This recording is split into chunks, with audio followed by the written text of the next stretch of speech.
A atribuição de terra é o seguinte, o Estado brasileiro atribui terra.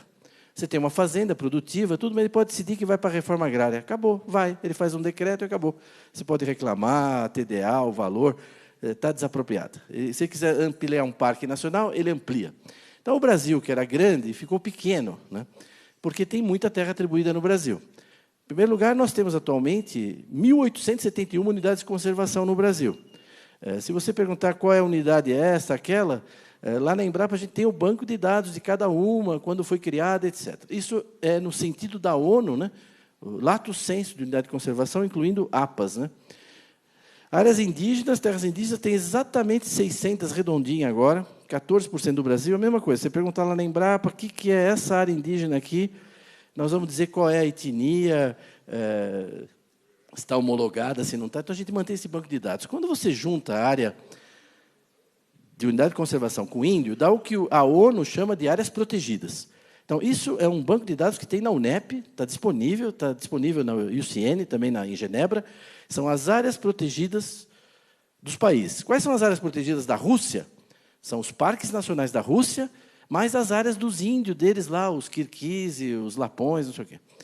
Quais são as áreas protegidas do Canadá? Os parques nacionais do Canadá, mais os territórios das populações tradicionais, dos índios deles lá, os Inuit, os Esquimós. É assim no mundo inteiro. Então, o Brasil tem sobreposição entre índio e parque. No total, 30% do Brasil é área protegida, cadastrada, mapeada, definida, pronto, consagrada. Isso está fora da produção, né? O Brasil já começa a ficar do tamanho da Argentina quando você tira isso. É muito, é pouco? Não sei. Só tem no mundo 10 países que têm mais de 2 milhões de quilômetros. Não tem muito país grande no mundo. O Brasil é um deles, mas só tem 10 com mais de 2 milhões de quilômetros. Então, quanto que esses países protegem? Eu baixei os dados lá desses países. Eles protegem 10% do seu território. Nós protegemos 30%. Eu não sei se é muito, se é pouco, 30%, mas é o campeão em termos absolutos e em termos relativos. Não sei se é muito, mas apanhar dizendo que o Brasil não protege suas florestas, ser acusado de não proteger a sua vegetação nativa, é um absurdo, porque é um país que protege 3 vezes mais do que os outros países. E o que os Estados Unidos, a Rússia, o Canadá, o que eles protegem? Eles protegem o deserto de Sonora, o deserto de Mojave, o deserto da Mongólia, o deserto da Austrália, pode ver aqui nas imagens. Nós temos Shapefire. Por exemplo, olha aqui a Argélia. Ela protege 7,5% do seu território. É o deserto do Teneré, o pior local. Eu fiz meu doutorado no Níger, é uma região que eu conheço. O deserto do Teneré é o pior local do Saara. Você, para ir lá, você tem que ter 5, 6 Land Rover, senão não é autorizado a entrar lá. Essa é a área protegida da Argélia. Então, tá bom, você fala, a Argélia protege? Protege, está lá, 7,5% do território. O que ela protege? Bom, o Teneré, né? Então, o Brasil protege áreas que têm potencial. Uma vez eu estava lá no Vale da Morte, eu perguntei para o americano lá, e aqui tem problema de invasão de parque? Porque no Brasil tem, porque tem madeira, tem minério, tem garimpo. É difícil manter a área. Ele falou, não, aqui também temos um problema no Vale da Morte. Eu falei, nossa, tá vendo? Eu já estava falando besteira, dizendo que eles não têm problema, né? Vocês têm problema de invasão? Ele falou, tem. Eu falei, quem que invade aqui? Não, os motocross, vêm fazer cross aqui sem autorização. Eu falei, tá bom. Eu falei, para nós lá no Brasil, eu já estou trocando. A área protegida do Brasil equivale a 15 países da União Europeia. Esse é o tamanho da área protegida do Brasil, e é um mapa que a gente tem que mostrar para os europeus, né? Não é? Que normalmente eles planejam o que não executam e depois avaliam o que não fizeram, né? É o que eles fazem com o Brasil o tempo todo, né? As ONGs, um monte de gente. A União Europeia, né? O ministro Reno sabe quanto a gente enfrentou essa pedreira. Então, isso é o que a gente protege no Brasil, certo? Essa é a área protegida do Brasil. Por que a gente protege tanto? Por um monte de razões, mas também por razões como essa. Esse movimento, que talvez tem gente aqui que conhece, se não, vale a pena entrar na internet e procurar Farm Here, Forest There.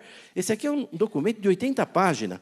O que eles dizem nesse documento? Eles dizem o seguinte, nos próximos 20, 30 anos, vai ter um mercado adicional de alimentos no mundo, adicional, de 40 bilhões de dólares. É os Estados Unidos que tem que ficar com esse mercado. Os agricultores dos Estados Unidos. O único país que pode pegar grande parte desse mercado da gente é o Brasil. Então, ao invés de dar subsídio para nós, está escrito aqui, ó, ao invés de me dar subsídio, dê dinheiro para as ONG no Brasil impedir a expansão da agricultura brasileira. Isso está dito lá, né? Então, bom, não é uma... Não é teoria da conspiração. Fala, não é teoria da conspiração. Não, pega lá, entra no site. É financiada pela União dos Produtores de Milho dos Estados Unidos. Isso aqui é um pôster que saiu agora, né? Want to protect farm and ranch here? Protect forest there. Né? Agora, eu acho que o americano está certo, sabe? Vocês bateram o pão para elogiar eles, né? Eles estão protegendo a agricultura deles. Eles estão no papel deles.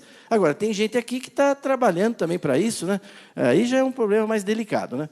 Enfim, além disso, o Estado atribui terra para a reforma agrária. Nós temos hoje no Brasil quase 9.500 assentamentos que detêm uma área de 88 milhões e meio de hectares.